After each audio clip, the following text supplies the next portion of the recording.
अभी आप सोच रहे हो इस वीडियो में मैं क्या बोलने वाला हूँ, लेकिन ये आप कैसे सोच रहे हो? कहने का मतलब है ये सोचने का मैकेनिज्म क्या है, ब्रेन कैसे चलता है, ये पूरा गेम। क्या हमारे ब्रेन हमको कंट्रोल करते हैं या हम अपने ब्रेन को कंट्रोल करते हैं? क्या हमारे ब्रेन कभी बोर भी हो जाता है? आज हम घुसेंगे हमारे ब्रेन के अंदर बिना सर्जरी के, समझेंगे कैसे हमारा दिमाग काम करता है, क्या होता है न्यूरॉन्स, न्यूरोट्रांसमीटर्स और सबसे इम्पोर्टेंट, क्या हमारे ब्रेन कभी छुट्टी पर जाता है। चलिए शुरू करते हैं एक धमाकेदार जर्नी के साथ हमारे ब्रेन के अंदर।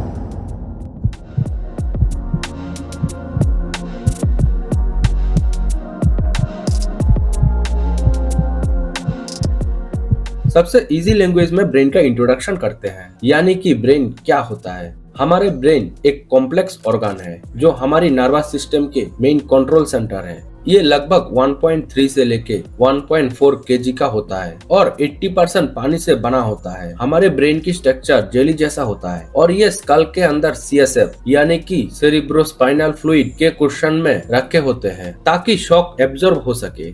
एक फन फैक्ट, हमारे ब्रेन हमें डर महसूस करवा सकता है लेकिन खुद कभी भी डर महसूस नहीं करते। ब्रेन के अंदर बहुत सारा मेजर पार्ट मौजूद है, तो चलिए हर एक पार्ट के बारे में डिटेल में डिस्कस करते हैं और हर एक पार्ट कैसे काम करते हैं डिटेल में समझते हैं।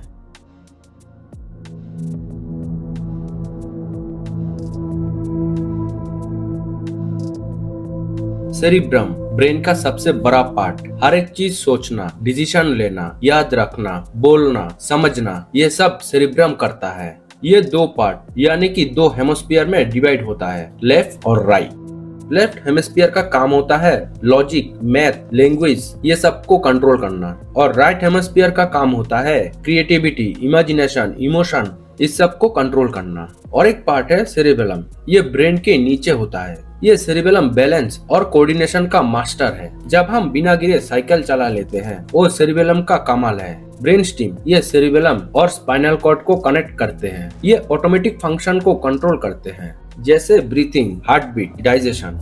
हमारा ध्यान भी इधर नहीं जाता लेकिन ये बिना पूछे काम करता रहता है। नेक्स्ट पार्ट हो गया न्यूरॉन्स यानी कि ब्रेन का सोल्जर। ब्रेन में लगभग 86 बिलियन न्यूरॉन्स होता है। हर न्यूरॉन्स एक इलेक्ट्रिक और केमिकल सिग्नल के जरिए कम्युनिकेट करता है। हमारे दिमाग में मौजूद ये न्यूरॉन्स एक नेटवर्क की तरह कनेक्टेड होता है और इसे कहते हैं साइनाप्स। क्या आपको ये पता है हमारे दिमाग में बहुत सारा न्यूरोट्रांसमीटर भी मौजूद है, जैसे डोपामिन जो हमें रिवॉर्ड और प्लेजर को महसूस करवाता है, सेरोटोनिन जो मूड को कंट्रोल करते हैं, एसिटोकोलिन यानी कि मेमोरी और मसल मूवमेंट को कंट्रोल करते हैं, और गावा ब्रेन को क्लेम करने वाले। ये सब तो हो गया ब्रेन का कुछ इम्पोर्टेंट पार्ट। चलिए अभी बात करते हैं ब्रेन का मैकेनिज्म यानी कि ब्रेन कैसे काम करते हैं।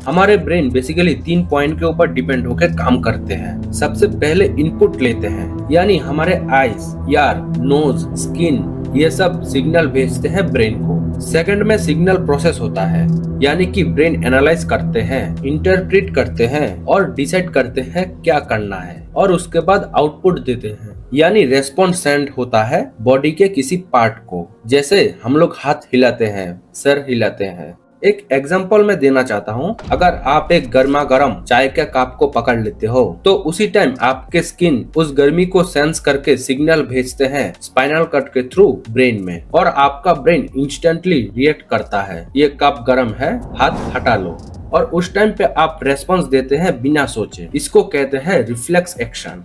अगर आप सोच रहे हैं हमारा ब्रेन कैसे याद रख सकता है, यानी दिमाग में इसी तरीके का कुछ मेमोरी कार्ड मौजूद है क्या, तो इसका सीधा सा जवाब है हमारे दिमाग में 2 तरीके का मेमोरी कार्ड मौजूद है, यानी कि एक शॉर्ट टर्म मेमोरी और एक लॉन्ग टर्म मेमोरी। ये शॉर्ट टर्म मेमोरी कुछ सेकंड या मिनट के हिसाब से काम करते हैं, जैसे अभी आप क्या सोच रहे हैं, थोड़ा टाइम बाद आप क्या खाने वाले हैं, आपके फोन में अभी कितना % चार्ज है। और दूसरा यानी कि लॉन्ग टर्म मेमोरी, जहाँ स्टोर होता है आपका नाम, आपका डेट ऑफ बर्थ, आपके कुछ पुराने स्कूल के दोस्त या आपका सबसे पहला क्रश। मेमोरी बनता है रिपीटेशन से, यानी जितना बार रिपीट करेंगे उतना स्ट्रॉन्ग बनेगा न्यूरल पाथवे। यहाँ पर एक टिप्स देना चाहूंगा, अगर आपको पढ़ाई याद नहीं होती तो विजुअलाइज करो, क्योंकि हमारे ब्रेन इमेजेस को ज्यादा याद रखते हैं। कहने का मतलब है, अगर आप 5 या 10 साल पहले कोई किताब पढ़े हैं तो क्या क्या पढ़े थे शायद आपको पता होगा, लेकिन 15 साल पहले भी आपने कोई मूवी देखा होगा तो उसका एक पॉइंट के बाद क्या दूसरा पॉइंट है, क्या डायलॉग बोलने वाला है, वो आप इजीली बोल सकते हैं, यानी कि आपको पूरा डिटेल में याद है। वीडियो में आगे बढ़ने से पहले बोलना चाहूंगा, अगर आप भी कुछ सीखने के बाद हमेशा याद रखना चाहते हैं तो हमारे चैनल को सब्सक्राइब करके रखिए, क्योंकि इधर भी विजुअलाइज करेंगे और हमेशा याद रख पाएंगे। तो वीडियो में आगे बढ़ते हैं और बात करते हैं ब्रेन हेल्थ के बारे में, मतलब कैसे रख के हमारे ब्रेन को फिट। ब्रेन को फिट रखने के लिए आप बेसिकली एक्सरसाइज करिए, जिसे न्यूरोजेनिस होते हैं, मतलब नया न्यूरॉन बनते हैं। हेल्दी डाइट कंज्यूम करें, जैसे ओमेगा 3 फैटी एसिड, एंटीऑक्सीडेंट यानी कि मछली, अखरोट, बेरीज, इस सब टाइप का फूड ज्यादा कंज्यूम करें। हो सके तो दिन में 6 से 8 घंटे का प्रॉपर स्लीप लीजिए, इससे मेमोरी कंसोलिडेट होते हैं। मेडिटेशन करें और स्ट्रेस को कम करें, क्योंकि कोर्टिसोल डैमेज करते हैं ब्रेन सेल को। लर्निंग के ऊपर ज्यादा फोकस डालें, नया नया स्किल सीखने से ब्रेन एक्टिव और फ्लेक्सिबल रहते हैं। चलिए अभी डिस्कस करते हैं ब्रेन से जुड़े कुछ कम जानने वाले फैक्ट। ब्रेन की एनर्जी रिक्वायरमेंट, यानी हमारे बॉडी को चलने में जितना पावर लगता है उसका 20% ब्रेन में यूज होता है। कहने का मतलब है 20% टोटल बॉडी एनर्जी यूज करते हैं ब्रेन। ब्रेन बिना ऑक्सीजन के सिर्फ 4 से 5 मिनट जिंदा रह सकता है। इसका सीधा सा मतलब है, अगर किसी के दिमाग पे 5 मिनट से ज्यादा टाइम ऑक्सीजन नहीं पहुंचते हैं तो हाई चांसेस है उसका ब्रेन डेथ हो जाएगा। ब्रेन हर सेकंड में मिलियंस ऑफ सिग्नल्स प्रोसेस करते हैं। हमारे ब्रेन एक सुपर कंप्यूटर से भी ज्यादा तेज होते हैं। सोचिए, इतना फास्ट कैलकुलेशन करने वाले सुपर कंप्यूटर भी किसी आदमी ने बनाया है। चलिए लास्ट में बात करते हैं कुछ ब्रेन डिसीज के बारे में, जैसे अल्जाइमर यानी मेमोरी लॉस होना, पार्किंसंस यानी मूवमेंट डिसऑर्डर, स्ट्रोक मतलब ब्लड सप्लाई बंद होना, ट्यूमर यानी एबनॉर्मल सेल ग्रोथ होना, और एक है एपिलेप्सी यानी इलेक्ट्रिकल एक्टिविटी डिसबैलेंस होना। दोस्तों, आपका ब्रेन आपके सबसे पावरफुल टूल है, लेकिन ये और भी पावरफुल बनाया जा सकता है। जितना ज्यादा यूज करोगे उतना ज्यादा शार्प होगा। तो मजे लो, नया नया चीजें सीखो और दिमाग को आलसी मत बनाओ। अगर ये वीडियो ने आपका ब्रेन को थोड़ा भी घुमा दिया है तो लाइक करो, कमेंट में कुछ इंटरेस्टिंग शेयर करो और वीडियो को शेयर करो आपके कुछ स्मार्ट दोस्तों के साथ। मिलते हैं नेक्स्ट वीडियो में और एक माइंड ब्लोइंग टॉपिक के साथ। तब तक के लिए कीप थिंकिंग, कीप ग्रोइंग।